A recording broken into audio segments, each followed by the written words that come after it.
Today on Counterpoint, Ireland's locked-out presidential election, where independent hopefuls have to plead with their opponents for permission to challenge them. I talked to Nick Delehanty exclusively about his experience and his learnings. I'm Eddie Hobbs. Let's break it down.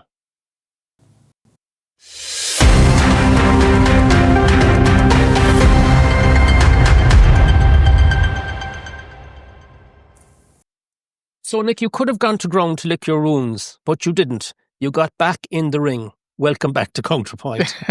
Thanks for having me, Eddie. So I just wanted to ask you, you're fast developing as a politician, and we'll get into all of that. But I just wanted to ask you, given the experience you've gone through for the last few weeks, what would be your top, say, 3 learnings out of it, do you think? Yeah, I think I've learned an awful lot out of it. I think one of the first things I've learned, which might surprise people, is that despite what's been said about the parties and the mandates and the diktats, there's some brilliant people in all the parties, whether it's Sinn Féin, Fianna Fáil, Fine Gael, the local councillors. Like they're brilliant people because the job they do is quite thankless in many ways. They don't get paid a whole lot of money for the amount of time they give up. And just the experience of going around to all the different councils, having to ring, contact, and try and petition all these different councillors has been a huge learning curve. And so what I said in my speeches going around was that I was staring at the cold face of Irish democracy, and that's what it was when you presenting to all these councils. So I have a huge respect for local democracy. But that understanding orders, as I understand it, each of the councils could have decided that whatever they were going to do about this question is going to be by secret ballot, but nobody did that. I thought that was a bit odd. It could have been by secret ballot. Yeah, I didn't hear that argument presented in most places. I suppose the arguments, the ones that I saw was there was a couple of councils that held a vote to not even have a vote or to even have a special meeting.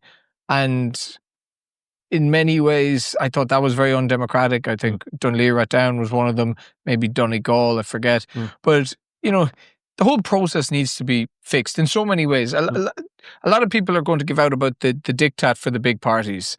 And, but big parties, that's what they do. I think if we want to learn from that the next local election, people need to realise that you're voting for the party, not the person. And that's a hard thing to kind of do on election day. But some of those meetings went on for 6 hours, and there was 20 people presenting at them, wasting time. There was probably only 5 serious candidates. So just to, I think, even get to the opportunity to present, I think you should be invited by one councillor. And if one councillor says you're good enough to come in and talk, it's not a high threshold, but it's a threshold. It just expedites the whole process. Because what happened was I'd present and I'd do a credible presentation, but then after me or before me, there would be an awful lot of other people, and some people addressed the wrong county. They would say, we're here in Wexford when we're in Waterford. They just didn't have a clue what was going on. And so that gives the councillors or the big parties a better excuse to say, this is a circus, we're not voting anyone. So there's a lot of noise, basically. And the other thing I would say, probably even more importantly, is the schedule.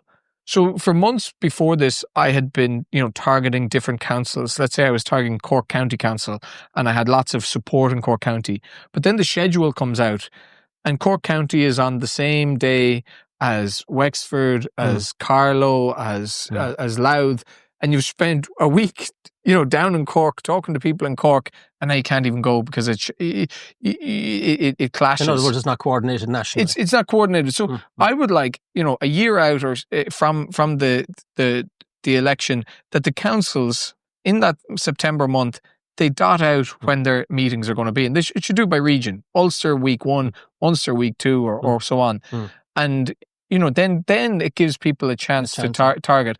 And so we're not even talking about the diktats from the big parties. Those simple things would make it a more even playing field. They would improve it, but as we are here on the night of the 23rd of September, because the 24th at midday I think is the deadline.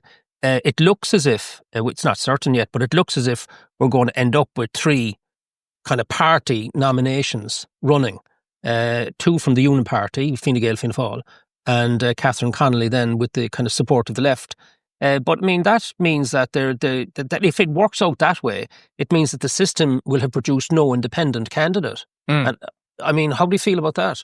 I think, that is not going to be a good outcome. And it's actually an almost dangerous outcome if there's only 3 candidates. We all hope that a fourth Maria Steen gets on the ballot.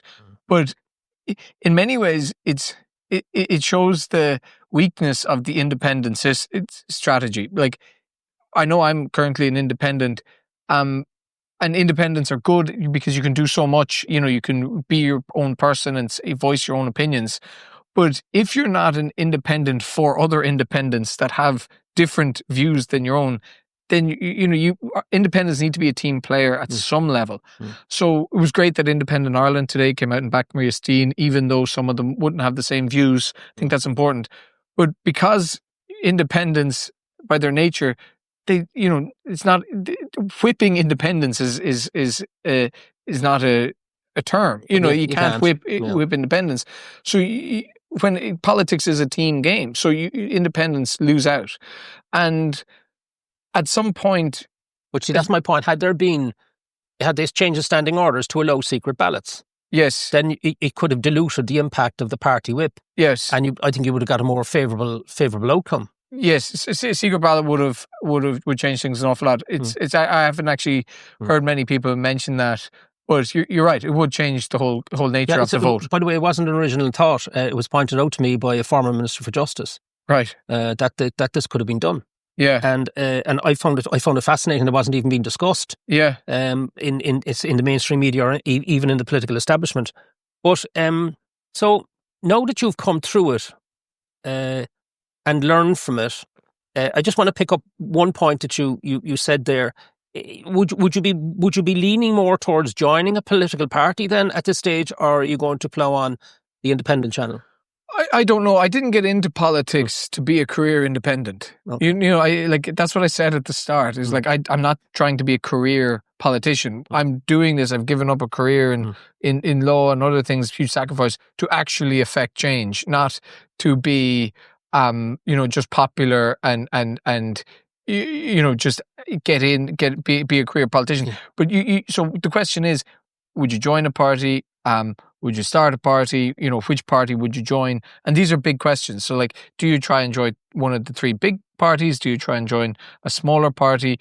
Do you, join an alliance of independents? Or, so these are all big questions and ones that I'm going to have to answer. I don't know what the answer is at the moment. In some part of me, we all give out about the Fianna Fáil, Fine Gael, Sinn Féin all the time. And it's so easy to give out from the outside. But in some part of me, I think it's quite a little bit arrogant of all of us, to expect the thing we give out about to be better without offering to help. Do you understand? So I don't know what the answer is. I've looked at it in so many ways. So you're still figuring it out? Still figuring it out. I think there's, I've huge amounts of respect for the smaller parties and what they're doing, because it's very hard to operate a smaller party. And no matter, you can see it on all the parties, you're at the mercy of your weakest link or the next drama. You see what's going on with the Social Democrats, and when one person has an embarrassing moment 16 years ago, next thing is front page news. But that party needs to be mature enough to bat that away and just get on with business. That's a leadership issue. Yeah. One of the things that's interesting that I found in my 10 years ago when I went to try to help to set up a party, I was never going to go into public office. I'm just don't have the capacity. But I don't have the patience for it either, to be honest. But and I've made that clear over 10 years. But what I found remarkable, because I had a background looking at competition law and all the rest of it, was the actual political system itself is set up to completely protect the incumbents and to make it almost impossible, not entirely, but almost impossible for a new political party to get going, because there's a limit on how much cash you can take in. And people have to register with with CPO, the Standards in Public Office, and all the rest of it. And you have to hit over 2% to start getting your bit out of the central fund, which is like 5 or 6 million a year, and that goes into the existing major political parties. And when you take that and you add it into the way the presidential election is set up, the whole system to me is priced against reform. It's priced against mavericks. Completely. The SIPO rules for new party are very onerous. I think the maximum donation is 2,500 a year or something like that. So you'd need so many companies. That's for corporates. Companies and business owners and just people. You need a groundswell of support for people to do it. And to run a party, you're talking millions a year, just for staff, for subscriptions, for computers, for offices. And that's before you even have one elected person. It's like, it's a huge undertaking, and the person that tries to do it has to sacrifice their whole life, and because it will take 20 years. So let's just look at the two smaller parties in Ireland at the moment, Aontú and Independent Ireland. I have an incredible amount of respect, more than he actually knows I have for him, is Patrick Tobin. Like he's so much energy just to go and drive Aontú like the way he's doing it. And in this whole process, he was one of the ones that wanted to get an independent candidate, and he was very animated. But then I also have a huge amount of respect for Independent Ireland, because they have a bigger team. They have 26 councillors, they have 4 TDs, 1 MEP, and they're trying to, they're only in year 1, and it's, they're discovering all the bumps that come along the way, and it's going to be difficult to see how these things, whether each lasts over the next 10 years, because parties throughout history have come and go. And that's why what the Social Democrats are doing is actually quite impressive. They now have 11 TDs. If I think they were right not to go into government, stay in opposition, build, and they have an awful lot of support. And they could, they're a threat to Labour and other things. So building parties is very difficult. I've never tried it. I think it's very easy to sit on the fence and say we should start a new party. But people say that and they don't understand the system and how difficult it is. Exactly, and they'll pat me on the back and say, "Oh, you should go and do it, good man." But there's so much effort, and even when you're starting a small party, you're still going to have the same internal politics, party politics, the big party has. The problems are still the same, only that's a bigger ship, and the line I'm kind of coming to at the moment is that you can't fire a cannon from a canoe. You need a big boat in order to affect change. So again, and look at different examples. Look at reform in the UK. Like, that's an incredible story. But Nigel Farage has been at this 35 years. Yeah. So like, to say that he's an overnight success after 35 years, and he still mightn't get it. I know he's topping the polls at the moment. Look at in France, Marie Le Pen, her dad has been at it all his life. She's now been at it all her life, and she still mightn't get it. So they're obviously two populist parties. But so the point is, it's incredibly difficult. I don't care which way it goes. All I want is the best for. But when you go back into the office, which you are at the moment, like when I say go back into the office, back on the horse, and you clearly are, which I mean. We all know the axiom, it's not how many times you get knocked down, so many times you get back up again. And that's really, really true of politics, as you know, because it's a bloody hard game to get into. And then when you're in it, it's a hard game to sustain. But when you now go back to your office, you're in your own head, you've done, in my opinion, you've done an absolutely outstanding job on exposing the underbelly of the whole IPAS system. And it was really impressive, very forensic, as you know, and that's built up a huge social media gathering for you. But as you know, look at widening your vision.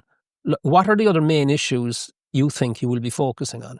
Yeah, so there's lots of issues that stem from the same theme, I suppose, of what I've been calling out, and it's basically money. Where's all that money going, and who's it influencing, and how does that impact decision making and incentives? So if you look at the amount of money going to NGO classes and how that influences the different policies, the one I call out an awful lot is the Irish Penal Reform Trust, and their objective never to build another prison in Ireland, even if the population grows by another 40% over the next 10 or 20 years. They still don't want a prison. It's wild, and they get so much money from the state to do this. And is there any mechanism where like there's a sunset clause on funding for NGOs. I mean, it's just an open-ended, once you're up, you're on, like the Benefax seems to be the only one that was ever closed down. Yeah, it's the one, we talk about a lot is Benefax. The only one they've ever closed down is the one that was performing too well because it was exposing where all the money was going.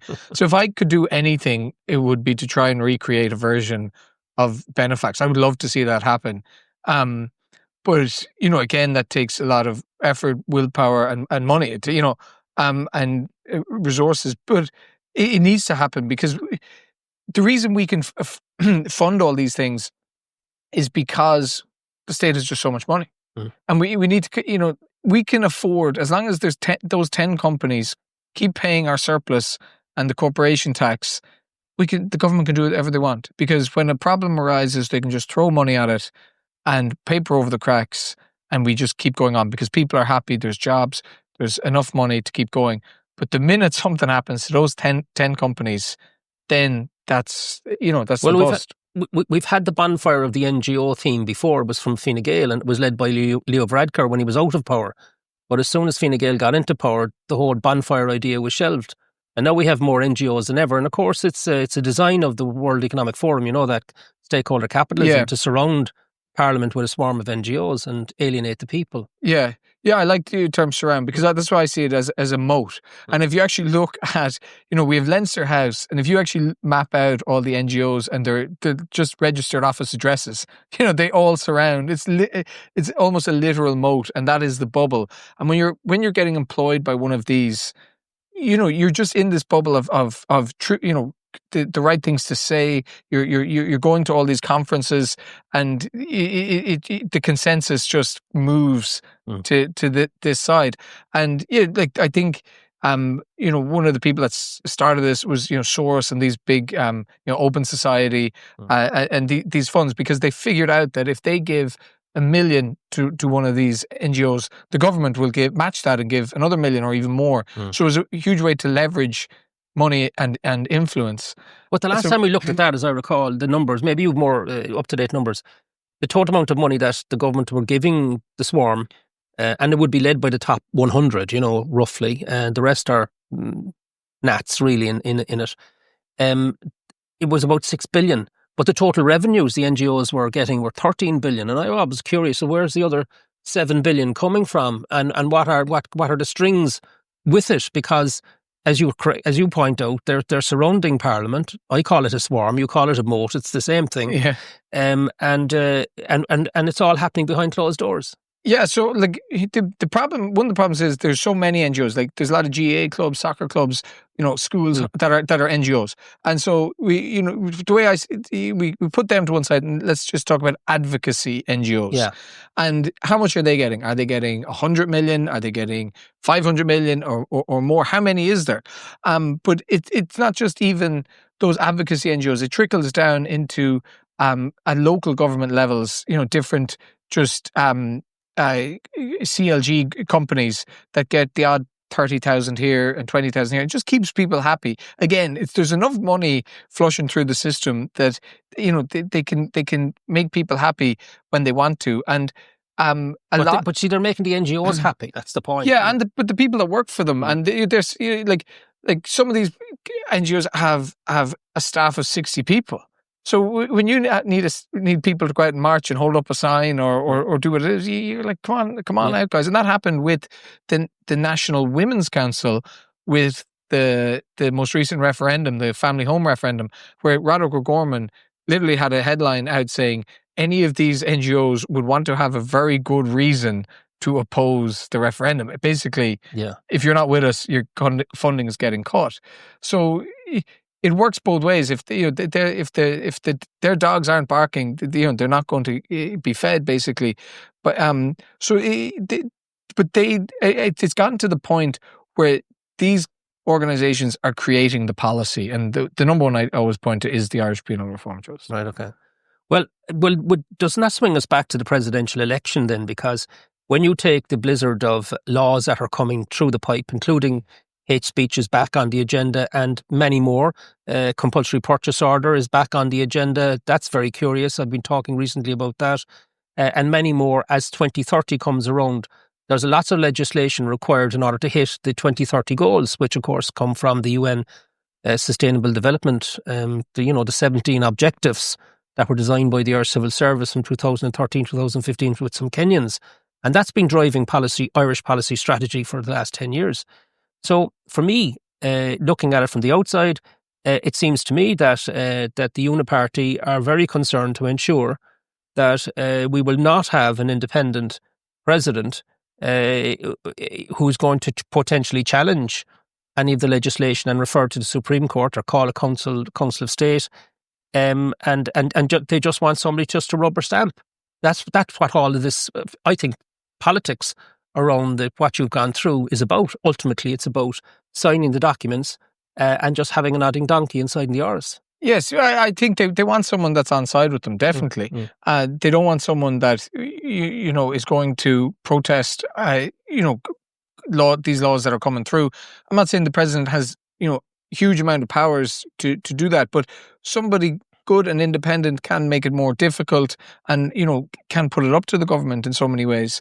And I think it's very important that we have someone that is independent of government. They wanted to dumb this position down. They want to run this race as slowly and as boringly as possible, and they want as limited candidates as possible. And another interesting thing is, a point that I'm making is, because of rotating Taoiseach, this concept, this is when the Taoiseach rotates, it actually triggers, like it's a delicate maneuver constitutionally to collapse the government, then appoint a new Taoiseach, and create a new government. The last time it happened, it took civil servants, a couple of months to get all the paperwork ready to ensure that day went really smoothly. And if you had a Taoiseach that maybe didn't want to rotate, so let's just hypothetically say, Micheál Martin is Taoiseach at the moment. Let's say Simon Harris is down in the polls in a year's time, 6 months before the rotation. Further down? Yeah, further down. Let's just say he's even further down. Like, Micheál Martin doesn't want to hand it to Fine Gael, and he sees it as a moment that he could dissolve government. The Taoiseach can go to the president and say, we want to dissolve the Dáil and we want to go to the polls. Now, there might be many reasons to do that, for maybe scandal, maybe Fianna Fáil think they can get a majority, maybe they think they can go in with Sinn Féin, I don't know, but let's just say they don't want to give it to Fine Gael. In that situation, the president has a very unique power. The president can refuse the Taoiseach's request to dissolve the Dáil, and the president does that based on arithmetic of, can we appoint another Taoiseach and can there be a new government in power? And this came up before with Mary Robinson. She never exercised the power, but she indicated to the Taoiseach at the time that, she might. Yeah, that we're not going to dissolve it. We're going to hand it over. It was Albert Reynolds and I forget. But what you're saying, that the fact that the president could do it, it puts a bit of manners on it. So the point is, if Jim Gavin is the president and Micheál Martin wants to go and dissolve the Dáil, Jim Gavin will give him his request. But if Heather Humphreys is the president, maybe she won't. And if there's an independent president, maybe that president could weigh up what is the best. So my point is, because of rotating Taoiseach, it heightens this risk, this situation. And this was pointed out in a constitutional reform group that was led by T.K. Whitaker in the 90s, and you had a all-star chair, and they came up with a number of suggestions. One of them was that this aspect politicizes the role of president. They also talked about how the president is nominated through the councils and saying that function was out of date and not fit for purpose anymore, because again it could be politicized with party blocks. So it's interesting. We had this constitutional reform group, went through all the process, and nothing has been done about this. Well, isn't the office politicized anyway when you have a candidate in there that has come through a political party or a political process, like Michael D. Higgins, lauded Fidel Castro and absolutely loved Chavez in Venezuela, and was very good at throwing bricks into glass houses outside of Ireland. But he only referred one bill to the Supreme Court in 14 years, from which, for me, is the ultimate test of a president.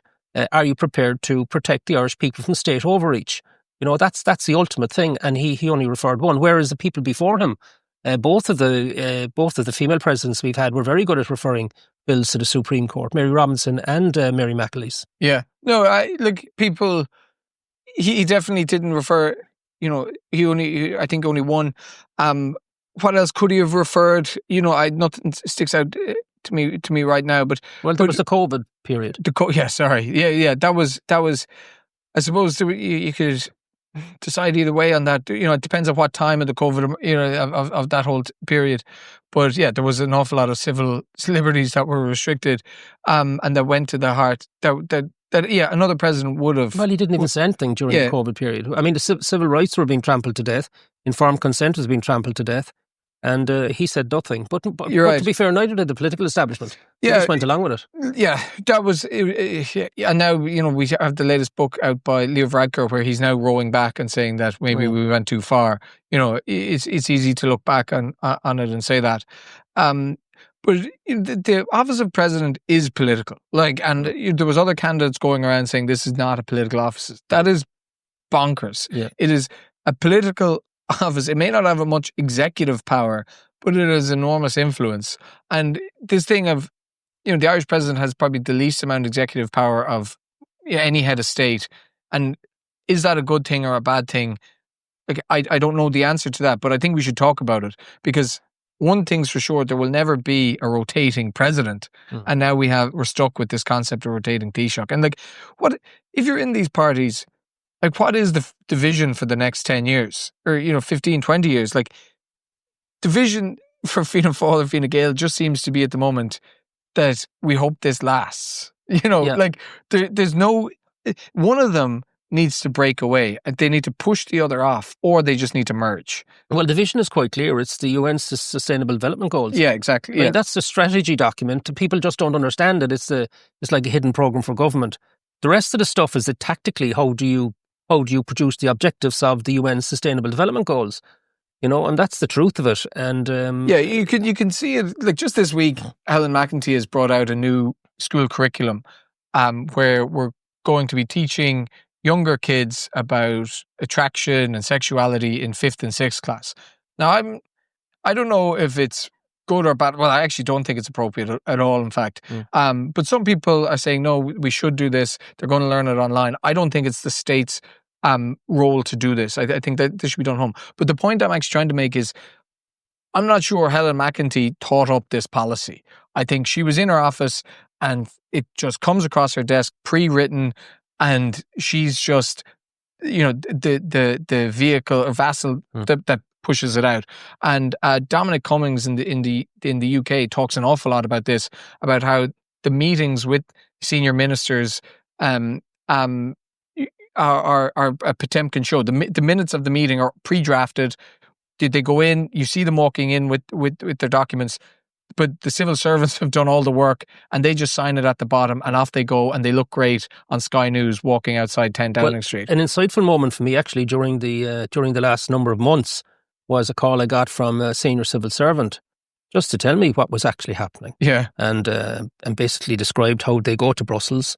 They sit at meetings with senior civil servants from Brussels and they're told what to do. And they go away, they take their instructions and implement them. And that's entirely consistent with the stakeholder capitalism model. And unfortunately, most people in Ireland have no idea that there is a shadow programme for government and it's driving all Irish policy. So for me, the Dáil is simply rubber stamping what's coming through, with some exceptions. I mean, there will be political differences on different aspects of law, but not on the big issues like immigration. We joined the compact, the EU compact, and like many other things that are all related to zero carbon by 2050 and the taxes that go on and so on it goes. Net zero is complete lunacy, and I think more and more people are waking up to the fact that this net zero thing is just totally not achievable, and these fines that are coming on are just so big that they should just be ignored. Well, Catherine Connolly has just been endorsed by the Green Party.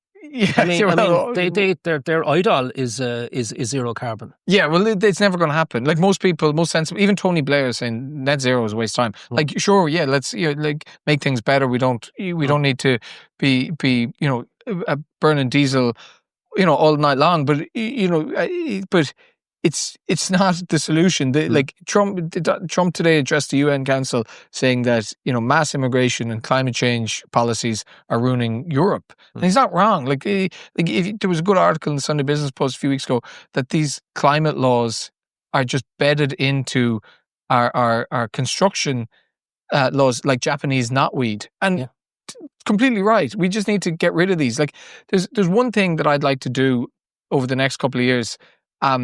As a project is that beside me in my constituency in Dublin Bay South, where I'll be running for in the next general election, there's Pierce House, the flats on Pierce Street, and they're in total rag order, and everyone knows it. And there's been this plan to regenerate them that's been kicked around for the last 10 years almost.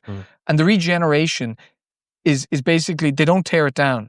They can't tear down these buildings for two reasons. One, they're protected structures. Nobody thinks they should be protected structures. But the second is you can't tear down public buildings anymore because of climate change, because the concrete gives off too much CO2. It's madness. Whereas these buildings are so inefficient, you tear them down, you build them up, you give everyone that's in them a nicer apartment, like we should be building social housing, letting these people keep their community and all that, and just make it nicer. And you could build more houses for more people, and then do this. Like there's also the flats on the canal in Portobello up by Griffith College. They've been set for regeneration for the last 20 years. And the Irish Times reported there a few months ago that it's going to take another 15 years because of regeneration. You can't just tear down a building. It's madness. It is madness. And that's because of climate change. Well, I'm glad that you pointed to those things, because I think that's going to be the next battle, huge battle in Europe and the world to understand that an awful lot of stuff that we've accepted as being true is untrue. When you talk about zero carbon, it reminds me of the zero COVIDistas during the pandemic. Zero anything. Whenever you hear somebody saying, zero crime, zero this, zero that, it's nonsense. Yeah. We know it's nonsense. And then people just adopt it as if somehow there's some science to it. Now, when you look for the science, the data, it ain't there. But that's what we've got. We've got a kind of a virtue signalling policy document, which is the UN Sustainable Development Goals, and it's going to be a hell of a fight, given the political system the way it's set up, to try and extract ourselves from it. So I'm delighted to hear you talk about it that way, because I think that's going to resonate with your constituency. It'll certainly resonate with people that listen to Counterpoint. I'm only sad that at the moment that there isn't more like you, Nick, coming through the political system from your generation, because you're going to be left with solving these problems, because the existing political system, as I see, which is made up of old fellas like me, they just want to collect their pension and head off into retirement. Yeah, well, this is one of the points. So the point here is that we need to get more people into all this, and this is one of the reasons I'm doing this, is because my generation has been saddled with all the problems created basically from the crash. The reason mortgage rates are so high, the reason there is a housing crisis, is basically leads back to there, and we're paying for it. But and there's so many articles, you'll read them every day in the Irish Times or wherever, saying that young people feel that the social contract is broken. Young people are leaving in their masses, and I'm standing here like, young people, let's get involved in politics and like start disagreeing with the way they're telling us to do things. And when someone like me comes along, even though everyone admits everything is broken, like housing crisis, immigration crisis, cost of living crisis, health, and when someone comes along and say, "Oh, because you're all doing it, you're this way, you're doing it wrong," and then you just get ostracized. But that's a good sign, Yeah. I mean, because you'll take most flack when you're directly over target. And you're right. I mean, if you start switching to alternative narratives, to solutions, and I certainly wouldn't be quoting too much from the Irish Times, because to me they're part of the problem, part of the establishment, and along with the Irish Independent and all the rest of them, they're all taking money now from the state. Yeah, $7.5 million a year, and that's excluding RT that are on $750 million. So for me, the whole fourth estate is deeply compromised. And it's going to be up to the people to say, right, we've had enough of this. And that's why I think the presidential election is going to be very interesting, because if we don't have an independent candidate, it's going to be very interesting to see if people come out and vote. And if they do come out and vote, how many spoiled votes we'll get, because that's where we could be heading. If Maria Steen's not on the ballot, there is going to be 100,000 spoiled votes. It's as simple as that. And there'll be, because people already want to spoil their vote because nobody got through the council route. And if Maria Steen can't get on the ballot if she doesn't get these 2 more signatures, there's going to be uproar. And people, Maria Steen has her own views, and that's fine. But she's the person we need, I think, at the moment, because she does call out the NGO class and who's making the decisions and where do all these nonsense policies come from. And she calls it out because she knows, she's very smart and she reads it. And she's never been afraid to take the hard opinion and pose a credible, articulate opposition. And she'd be brilliant. She out of all the candidates, she would be the best. There's no doubt in my mind. Well, by the time I'm going to leave it at that, Nick, because I think that's a very important point to leave it on. So by the time this episode with Nick it gets broadcast, which I hope will be early tomorrow morning. That's the 24th of September. We have until 12 o'clock, us as the people, the Irish people, to try and convince what looks at the moment like 2 TDs, 2 senators to come out and support Maria Steen. Otherwise, we're down to 1 supported by Green Sinn Féin, who likes Hamas, and 2 that are part of the UNA party, and that's where we're going to end up with all of this pipeline of legislation coming through by 2030. And if that's the case, I can tell you, Nick, I'll be one of the people that will be, for the first time in my life, spoiling my vote, because I want to send the message as well to the government. I've had enough of this. This is just not acceptable. So Nick Delehanty, thank you very much for coming on Counterpoint. Great. Thank you. And welcome back into the ring. I'm delighted to see you. I'm glad to see you up again swinging. Yeah, thank you. Good stuff. Thank you very much. So if you've enjoyed Counterpoint, don't forget to hit those very important buttons, like and subscribe. And if you've liked this content, you like what Nick has to say, you see it this way as well, send it around to your friends, start talking about the content here on Counterpoint, and let's get a national discussion going. Thank you very much, and see you at the next episode. Free audio post-production by alphonic.com.